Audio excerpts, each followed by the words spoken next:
मुख्यतः कशाच्या साह्याने उच्चारली जातात? कशा? नाकाच्या साह्याने. बरोबर आहे. प्रश्न एकदम सिंपल आहे. म्हणजे आता हा जो प्रश्न आहे हा संकल्पनात्मक झाला, पण आता अनुनासिके कोणत्या आहेत? प्रश्न कसा आलाय हा की अनुनासिकाचा उच्चार कसा होतो. म्हणजे तुम्हाला कुठल्याही वर्णाच्या उच्चाराबद्दल विचारलं जाऊ शकते, कुठल्याही. तर म्हणजे आपल्याला काय पाहिजे की उच्चार कुठून झालाय ते माहीत पाहिजे. मग ते आपण पुढे म्हणजे ते शिकणार आहोत किंवा तुम्हाला सांगितलं आहे, पण परत ते आपण रिपीट करणारच आहोत. बघा, अनुनासिके मुख्यतः कशाच्या साह्याने उच्चारली जातात? हा डिपार्टमेंटल PSI 2013ला आलेला प्रश्न आहे. म्हणजे आलेलेच प्रश्न आहेत हे सर्व. ठीक आहे. तर त्याचं उत्तर काय आहे? नाक. म्हणजे याच्यातून कशातून याचा उच्चार होतो? नासिकेतून किंवा नाकातून. बरोबर आहे. मग हे कोणते कोणते आहेत? एकूण किती आहेत? 5. एकूण किती आहेत? 5. कोणते कोणते?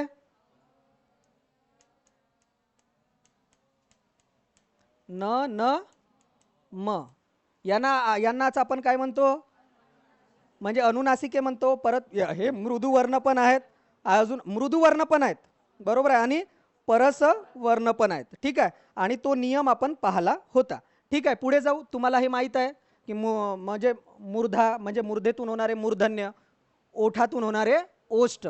ओष्ठामध्ये ते एकूण 5 आणि उ 2 म्हणजे व्यंजने किती? त्याच्यामध्ये जेवढे ओष्ठामध्ये जे व्यंजने येतात ते व्यंजने आणि 2 आपले उ आणि उ ते कसे ओष्ठामध्ये येतात. मग पुढे जाऊ, पुढचा प्रश्न घेऊ. बघा, प्रश्न कसे विचारतात ते बघणार आहोत आपण. खालीलपैकी कोणता व्यंजन गट दंत्य वर्गात मोडतो? कोणता? त थ द ध. आता इथे त थ द ध म्हणजे 4च वर्ण विचारले आहेत. 2 विचारू शकते, 1 वर्ण विचारू शकते, किंवा पूर्ण वर्गाचा वर्ग विचारू शकते. बरोबर आहे. किंवा त्याच्या पुढचं पण विचारू शकते जे आपण पाहिलं. कोणता आहे याच्यामध्ये परत येतो? त थ द, त थ द ध न. पुढे?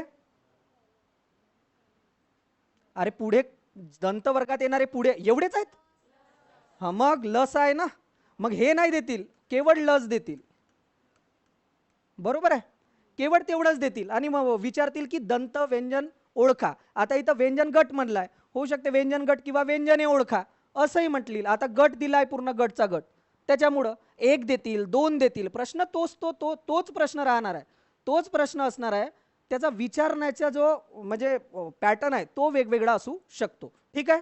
म्हणजे बघा, आपण व्यंजन गटाचा म्हणजे दंत्यमधला काय काय? त थ द ध न, त्याच्यामध्ये काय येतात? लस येतात. ठीक आहे. इतके जे आहेत ते काय आहेत? दंत व्यंजने आहेत, कारण आपल्याला व्यंजन गटच ओळखा म्हटलं आहे. ठीक आहे. म्हणजे याचा काय आहे? पर्याय क्रमांक 4. त्याच्यानंतर बघू, दिलेल्या पर्यायामधील अर्धस्वर ओळखा. कोणता आहे अर्धस्वर? य. आता इथे पूर्ण गटचा गट विचारला, इथं एकटा विचारला. पुढच्या वर्षी येणारा प्रश्न जो असणार आहे किंवा आला असेल तर तो यर लव आला असेल किंवा दुसरा काहीतरी आला असेल. बरोबर आहे. मग हा काय आहे? अर्धस्वर. अर्धस्वरालाच काय म्हणतात? मग याच्या ठिकाणी काय विचारू शकते आपल्याला? अंतस्थ विचारू शकते. परत ईशत, विवृत्त हे विचारले जाऊ शकते. बरोबर आहे. महत्वाचं म्हणजे प्रत्येक वेळेस आपल्याला, आपण ज्या परीक्षेची तुम्ही तयारी करतात, अर्धस्वर कुठला हे जरी माहीत असलं, अर्धस्वर कोणकोणते आहेत तेवढं जरी माहीत असलं तरी आपला प्रश्न सुटणार आहे. मग हा अर्धस्वर काय आहे? य आपण पाहिला होता. आता याला अंतस्थ का म्हणतात हे तुम्हाला माहीत झालंय. स्पर्श व्यंजनाच्या खाली आणि घर्षकांच्या वरती म्हणजे मधामध्ये हा काय येतो? गट येतो, त्याच्यामुळे त्याला अंतस्थ असं म्हणतात. पुढे कारण ते पाहिलं होतं. हे वारंवार रिपीट करण्याचा तोच उद्देश आहे, तुमच्या कानावर जावा आणि ते तुम्हाला पाठांतर व्हावं. ठीक आहे. आता तांत्रिक कुठली तरी परीक्षा असेल त्या परीक्षेला विचारलेला प्रश्न आहे. त्याच्यानंतर श काय आहे? काय आहे? उष्मे. त्यालाच तुम्ही काय म्हणतात? घर्षक. याच्या सगळ्या पर्यायाबद्दल आपण बरीच माहिती बघितलेली आहे यापूर्वी. हा काय आहे? महाप्राण. एकूण किती आहेत महाप्राणे? एकूण जर विचार केला तर आपण एकूण 14 आहे. बरोबर आहे. आता इकडे मग अल्पप्राण किती असतील? 20. आता हे ळ काय आहे? आपलं उत्तर य आहे ना. मग ळ स्वतंत्र वर्ण. कोणत्या भाषेतून आलाय? द्रविड भाषेतून आलेला आहे. ळ पासून कुठल्या अक्षराची सुरुवात होते का?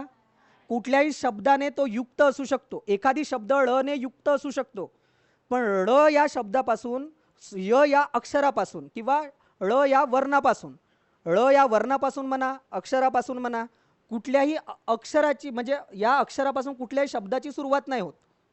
या अक्षरापासून कुठल्याही शब्दाची सुरुवात होते का? नाही. पण एखादी शब्द या अक्षराने युक्त असू शकतो. उदाहरणार्थ शाळेत म्हणजे ळ येतो, पण शा नंतर येत आहे, तो ळ ने सुरुवात नाही झालेली आहे. तसं कोणत्या शब्दाने सुरुवात नाही होत? परत न ने सुरुवात नाही होत. कोणत्या? बाणाचा न. ठीक आहे, हे आपण थोडं थोडं थोडं थोडं पाहिलं होतं. पुढे जाऊ.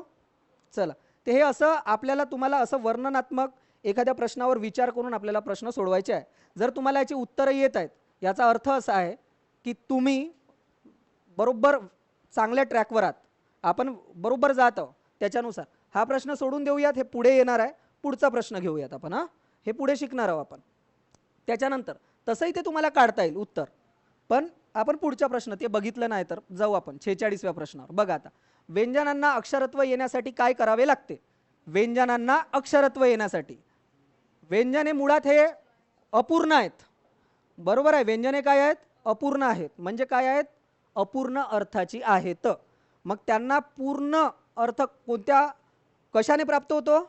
स्वरांनी प्राप्त होतो. जेव्हा त्याच्यामध्ये स्वर मिसळतो तेव्हा काय होतो? त्याला पूर्ण अर्थ प्राप्त होतो. म्हणजेच वर्णाचा काय होतो? अक्षर होतो. वर्णाचा काय होतो? अक्षर होतो. कारण आपण वर्णमाला बघितली आणि अक्षरमाला बघितली. अक्षरमालेतला जो व्यंजन असतो तो अपूर्ण अर्थाचा नसतो, त्याच्यात अ मिसळून तो पूर्ण केलेला असतो. आपण अक्षरमाला बघितली आहे ना. ठीक आहे, तर पुढे जाऊ आपण. बघा, व्यंजनांना अक्षरत्व. आता बघा, हा PSI 2013ला प्रश्न विचारलेला आहे. ठीक आहे, म्हणजे की प्रश्नाचा पॅटर्न असाच. आता पर्यायाचे उत्तरं होतात आणि उत्तराचे पर्याय होतात. प्रश्न तेच असतात, कारण स्कोप तेवढाच विचारण्यासाठी आहे. बरोबर आहे. बघा आता, दोन व्यंजनांना एकत्रीकरण होईल का? नाही. व्यंजन व स्वर यांचे एकत्रीकरण होईल का? बरोबर आहे. आधी व्यंजन येईल, नंतर स्वर येईल. म्हणजे य आहे, याला पूर्ण करण्यासाठी त्याच्यात अ मिसळेल. बरोबर आहे. मग तो काय होईल? य होईल. हा अक्षर आहे, हा वर्ण आहे, हा काय आहे? अक्षर आहे. बरोबर आहे. आणि यश काय आहे? शब्द आहे. हा यश काय आहे? यशस्वी काय आहे किंवा यशस्वी काय आहे? मग हाही शब्दच आहे ना. पद आहे, हे शब्दच आहे. हाही काय आहे? आता हे काय आहे? वाघ शब्द.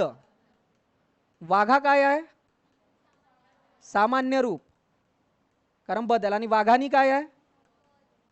काय आहे? पद. मग पद काय असते? विकारी. विकारी असते ना. विकृती असते. पद काय असते? विकृती. आणि हे काय आहे? प्रकृती. ठीक आहे, मूळ.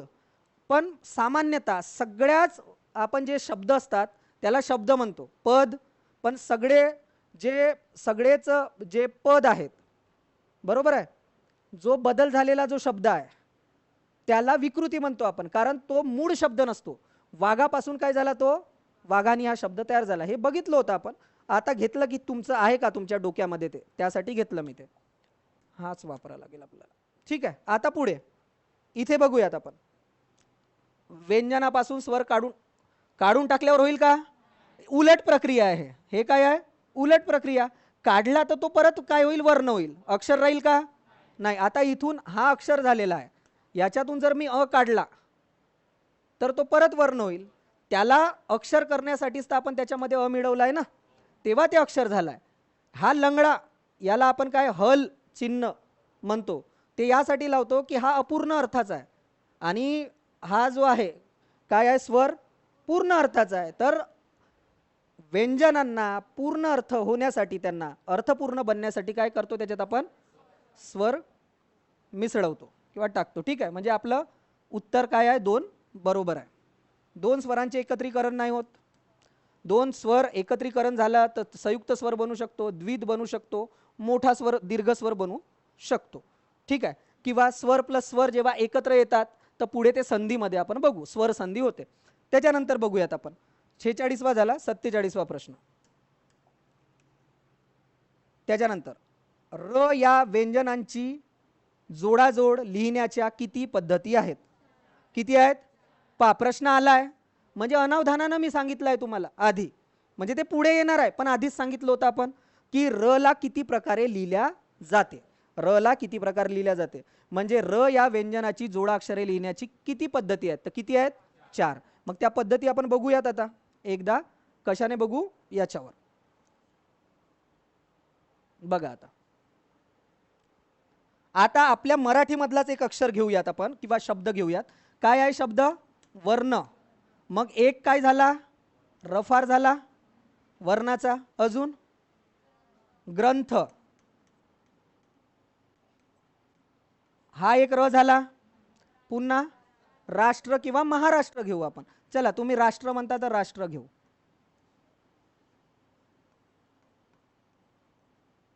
राष्ट्र र झाला. पुन्हा रस्वचा, मराठीतले शब्द वापरत आपण. रस्व चा काय होतो? र. किंवा रॅ रॅ जिथे वापरतो आपण रॅ येतो ना, तर तो किती प्रकारे लिहिला आपण इथे? र 4 प्रकारे लिहिला. पण यालाच काय, र हा कोणता म्हणजे वर्ण आहे? कोणता आहे? कंपित वर्ण आहे. कोणता वर्ण आहे? कंपित. मग आता बघा एकाच ठिकाणी किती प्रश्न बनवले की याला 4 प्रकारे लिहिल्या जाते, तो कंपित वर्ण आहे.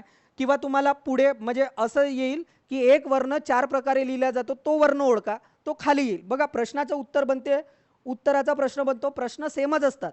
आपल्याला संकल्पनात्मक स्पष्टता येणं गरजेचं आहे मराठी व्याकरणाविषयी. आणि हा विषय असा आहे की तुम्ही वाचत नाही राहाल तर तो विस्मरणात जातो. ठीक आहे. तर त्याच्यामुळे याला वाचत, याच्यावर प्रॅक्टिस, जितके प्रश्न सोडवाल, प्रश्नावर विचार कराल तेवढा आपला फायदा आहे. ठीक आहे. 47वा प्रश्नाचं उत्तर काय? 4 प्रकारे. आणि ते आपण काय केलं त्याचं म्हणजे विश्लेषण बघितलं आहे. पुढे जाऊ. चल, मराठी वर्णमालेत एकूण किती स्वर आहेत?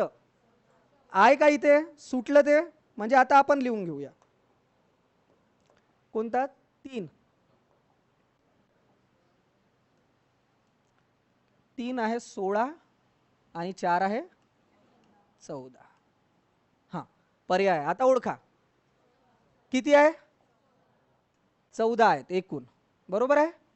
एकूण आहेत 14. ते तुम्हाला पाठ आहेत. तुम्हाला हेही माहीत आहे की दांडोबा पांडुरंग तरखडकरनं किती म्हणजे सांगितले आहे.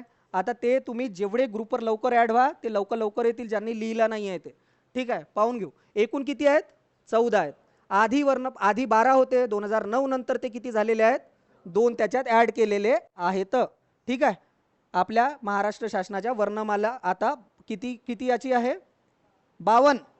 बरोबर आहे. मग हे जे आधी वर्ण 48 होते, मग 50, मग 52 झालेत. हे असं आधी स्वर किती होते? 12 होते, आता ते 14 झालेले आहेत. मग आता प्रश्न जर विचारला एकूण वर्णमालेत किती वर्ण आहेत, हा 2013 ला प्रश्न आलेला होता. त्याच्यात उत्तर कदाचित नंतर मान्यता मिळाली असेल, 2009 ला ते आलं असेल. तर पण आता सद्यस्थितीत काय आहे? एकूण वर्णमालेत एकूण स्वर किती आहेत आपले? 14. ठीक आहे. पुढचा प्रश्न आहे. पुढचा प्रश्न बघा काय आहे. पुढचा प्रश्न, पुढील कोणता शब्द वेगळ्या स्वराने सुरू झालेला आहे? कोणता झाला आहे? याच्यात काही डोकं लावायचं आहे का आपलं? काय आहे? काहीच डोकं नाही लावायचं आहे. हे सगळे अ पासून सुरू झालेले आहे. आणि हा कशापासून झाला आहे? इडापिडा. हा शब्द कधी वापरणार आहात तुम्ही आता? अर्ली, लवकरच. पोळ्याला. याला म्हणतात रिझनिंग. इडापिडा जाऊ म्हणताना काहीतरी आहे आपल्या इकडं. ग्रामीण भागातल्या सगळ्यांना माहीत आहे. तर बघा इथं पुढीलपैकी कोणता शब्द वेगळ्या स्वराने सुरू झालेला आहे? तर कोणता? इडापिडा. हा कोणापासून झालेला आहे? ई या स्वरापासून सुरू झालेला आहे. आणि बाकीचे कसे आहेत? अ यापासून सुरू झालेले आहेत. मग याच्यामध्ये काहीच नाही. तो कधी विचारलेला प्रश्न आहे, डिपार्टमेंटल PSI 2013 ला आलेला प्रश्न आहे. त्यानंतर बघा, खालील शब्दाची योग्य वर्णरचना खालील पर्यायाच्या उत्तरातून सांगा. ठीक आहे. आता ईश्वरचा कोणता आहे? पण आपण करून बघू का येते तर. बघा ईचा ई आहे, बरोबर आहे. त्याच्यानंतर काय आहे इथं, आता ई पूर्ण पूर्ण अर्थाचा असल्यामुळं त्याच्यात तर काही मिसळणारच नाही. आपल्याला डायरेक्ट काय जावं लागेल, दुसऱ्या अक्षरावर जावं लागेल. काय जावं लागेल, थेट दुसऱ्या अक्षरावर जावं लागेल. मग आता दुसऱ्या अक्षरावर जाऊ आपण. काय आहे, श, नंतर व, नंतर अ. पण तुम्ही एवढ्या लवकर उत्तर सांगितल्या ते मला येत आहे. कॉपी वॉपी तर नाही करत आहात तुम्ही पेपर फुटेचा. ठीक आहे, हे झालं. त्याच्यानंतर हा असा कुठे आहे बरं, हा येईल का, हा कट झाला अ मुळे इथे, बरोबर आहे. ई श व अ र अ, म्हणजे आपला आन्सर काय आहे, 3 आन्सर आहे. हे बरोबर आहे ना, टॅली झालं का बघा तुम्ही. हां, तर यापैकी म्हणजे आपलं उत्तर जे आहे ते 3. तर हा वारंवार विचारलेला शब्द आहे, ज्याचा विग्रह करा म्हटलेला आहे आपल्याला. वारंवार विचारलेला ईश्वर हा पुढे येत राहणार आहे. कृष्ण हा शब्द पुढे येत राहणार आहे. कृष्ण म्हणजे अजून काय आहे आपला, कृष्णार्पण हा शब्द पुढे येणार आहे. राम वनात जातो हा पुढे येत राहणार आहे. मी आता सांगितलं आहे तुम्हाला की कोणते कोणते प्रश्न येणार आहेत पुढे. कोणता एक, कृष्ण येणार आहे, कृष्णार्पण येणार आहे, ईश्वर येणार आहे, आणि परत कोणता, राम वनात जातो. म्हणजे त्याच्यामध्ये किती काय, म्हणजे त्याची फोड केल्यास किती वर्ण येतात हे आपल्याला पुढे विचारल्या जाणार आहे. पुढेच सांगत आहे मी. ठीक आहे, तर बघा पुढच्या प्रश्नावर जाऊ. इथपर्यंत समजलं तुम्हाला. चला पुढे जाऊया. बघा आता 60 पर्यंत बघू आपण. ठीक आहे, बघा आता खालीलपैकी अर्धस्वर ओळखा. कोणता आहे, ल. ल काय आहे, अर्धस्वर, बरोबर आहे. मी म्हणून तुम्हाला म्हणतो की वारंवार आपल्या प्रश्नाच्या जेव्हा हे आलं आपल्याकडे, वारंवार प्रश्न सोडवायचे, वारंवार प्रश्न सोडवायचे, आणि त्याच्यावरच आपलं काय करत जायचं, लिहून ठेवत जायचं आपल्या प्रश्नपत्रिकेवरच. य र ल व हे काय आहेत, अर्धस्वर आहेत. ठीक आहे, त्याचे नावही आता तुम्हाला माहित आहे, जे आपण पूर्वीच सांगितलं आहे. आता हा प्रश्न परत PSI 2013 आला आहे. तोच प्रश्न वारंवार रिपीट होत आहे. कधी असिस्टंटला येत आहे, कधी PSIला येत आहे, कधी पोलीस भरतीला येईल पुढे, बरोबर आहे. म्हणजे सरळ सेवेला असेच प्रश्न असतील. आपल्याला संदेह कुठे म्हणजे असू शकतो किंवा तर तो आपण जेव्हा वाक्प्रचार ओळखा एखादी, किंवा आपलं जे हे आहे वोकॅब्युलरी आहे, त्याच्यामध्ये तुम्ही चुका करू शकता, कारण ते माहीत. पण इथे नाही, इथं हे माहीतच पाहिजे. इथे म्हणजे चूक करणं म्हणजे तो सगळ्यात मोठा ब्लंडर आहे. हे चुकलंच नाही पाहिजे. ठीक आहे. हां, इ या वर्णाचा, ह्या वर्णाचा प्रकार कोणता कोणता आहे, नासिक्य, अनुनासिक. आता एकदम, आता जरी तुम्हाला काय होत असेल इथे कन्फ्युजन होत असेल, तरी पण काय आपल्याला परफेक्ट दिलाय ना, अनुनासिक. कोणत्या वर्णाचा प्रकार आहे तर अनुनासिक. डायरेक्ट त्याचं उत्तर थेट काय आहे, अनुनासिक आहे. जवळचं उत्तर, अगदी खूप जवळचं उत्तर काय आहे, अनुनासिक आहे त्याच्या. ई. आणि ते किती प्रकारचे आहेत आपले अनुनासिक, किती आहेत अनुनासिक, एकूण 5. आणि तुम्हाला माहित आहे यालाच आपण काय म्हणतो,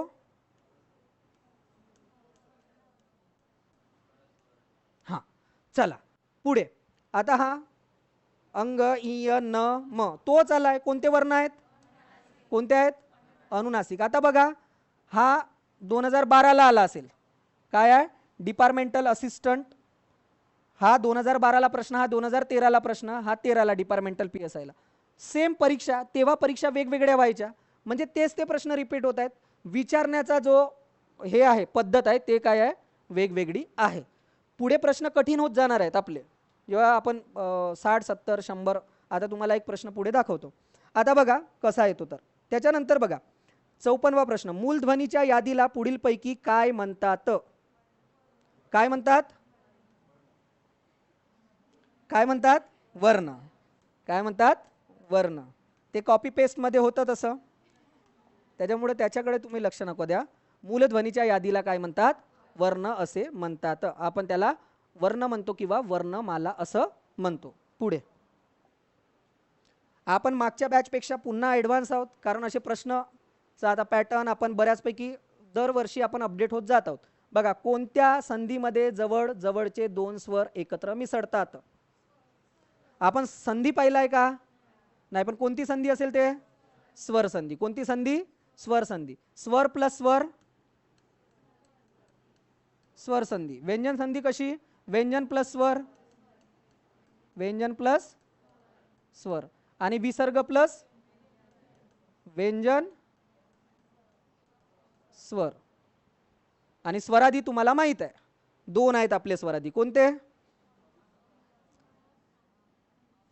स्वरादी? कोणते आहेत? अम आणि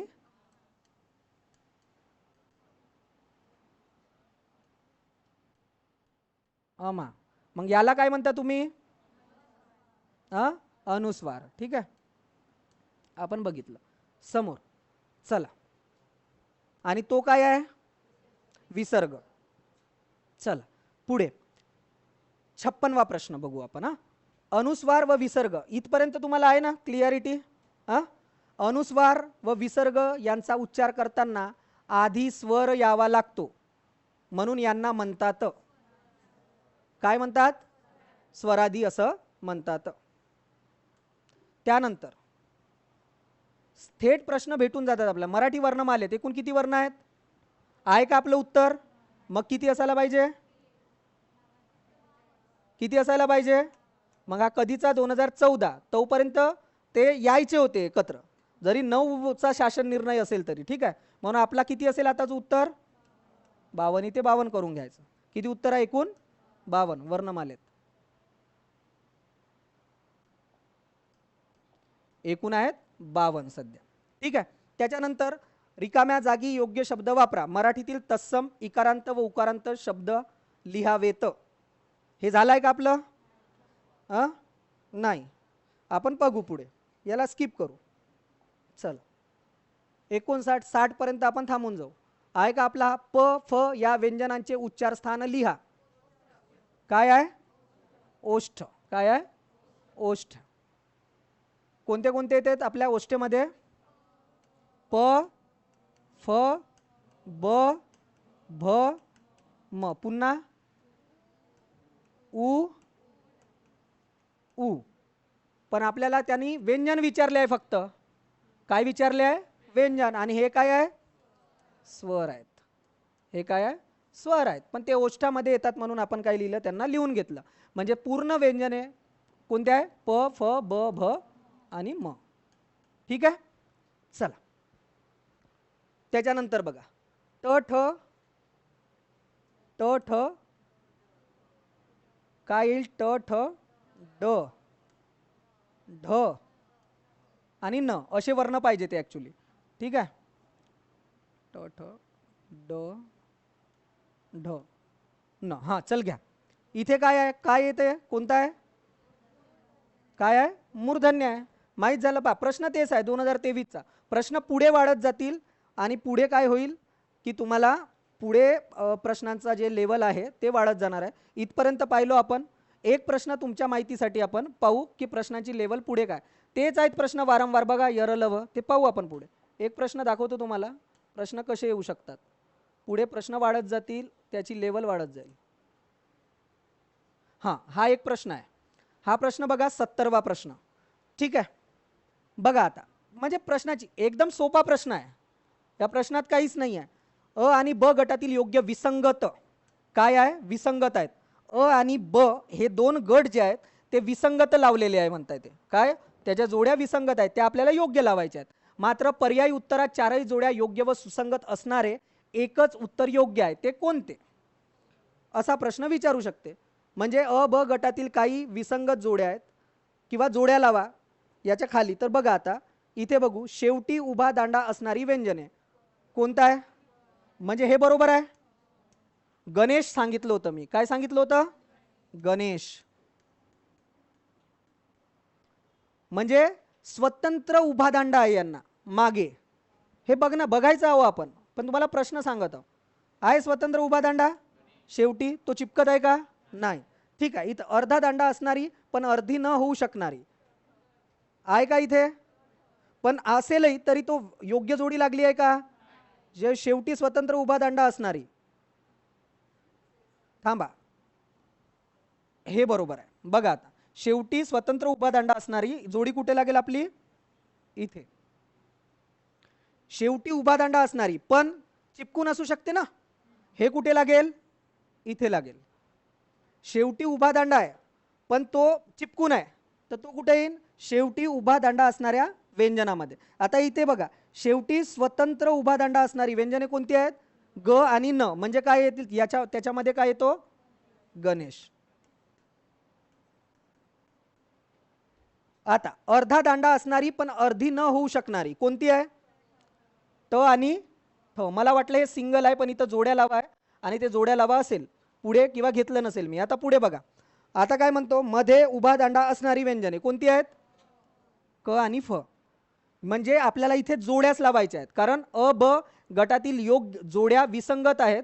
मात्र पर्यायी उत्तरातील हे उत्तरं नाहीत, याच्या पुढे उत्तरं दिल्या जातील. एक उत्तर पुढे उत्तरामध्ये पहिलं जसा ए ला लागेल, ए ला जर एक लावलेलं असेल किंवा समोर समोर असं काहीतरी लावलेलं असेल. आता आपलं उत्तर आपण जोड्या लावू. ए ला काय लागत आहे, ए ला काय 2, बरोबर आहे. बी ला काय लागत आहे 4, बी ला काय आहे 4. सी ला काय लागत आहे 1 आणि डी ला काय लागत आहे कफ. बड्या लक्षात ठेवण्यासारखं मस्त आहे. कफ कफ होते ना, पाहू पुढे कुठे कुठे येते, तर मग त्याची ट्रिक बनवून टाकू आपण. काय आहे 4, 4 नाही काय 3. हां, हे योग्य जोडी राहील. पण हे असं नाही, हे ए बी सी डी असे 4 पर्याय बनवतील ते एकाच पर्यायामध्ये. ठीक आहे, ते घेताना आपल्याला काय होते ते व्यवस्थित होत नाही, त्याच्यामुळे ते पर्याय घेतले नसतील. मी इथेच लावून देईल बा तुम्हाला, या हिशोबाने ते टाकलं नव्हतं. बघा STI 2014ला, आता आपण त्याच्या 10 वर्ष पुढे आहोत, 12 वर्ष पुढे आहोत, म्हणजे या लेवलचे प्रश्न पुढे आहेत आपल्याला. आणि ते पोलीस भरतीला या लेवलचे प्रश्न येतील. पण याच्यात काहीच नाही आहे. थोडं मगाशी आपल्या वाचण्यात थोडं काय झालं, कन्फ्युजन झालं. शेवटी उभा दांडा असणारा, मग शेवटी उभा दांडा आहे पण तो स्वतंत्र आहे का, इथं तो म्हणू शकतो असा, त्यानं असा शब्द नाही टाकला शेवटी उभा दांडा परंतु अक्षराला चिपकून, असं पण टाकू शकला असता तो जोडून. ठीक आहे, परंतु इथे बघा स्वतंत्र उभा दांडा नाही आहे याच्यामध्ये, तो लावलेला आहे. शेवटी उभा दांडा असणारी काय आहे, ख आणि घ दिलेल्या. अर्धा दांडा असणारी पण अर्धी न होऊ शकणारी काय आहे, ट आणि ठ. आता इथे शेवटी स्वतंत्र उभा दांडा असणारी काय आहे, ग न, म्हणजे गणेश आहे तो, म्हणजे 3च आहेत वर्ण ते. ठीक आहे, आणि त्याच्यानंतर मध्ये उभा दांडा असणारी कोणती आहे, कफ. ठीक आहे, क आणि फ. समजलं. असे प्रश्न होत जातील पुढे. ठीक आहे, आता पुढे आपण जाऊयात आपल्या विषयावर.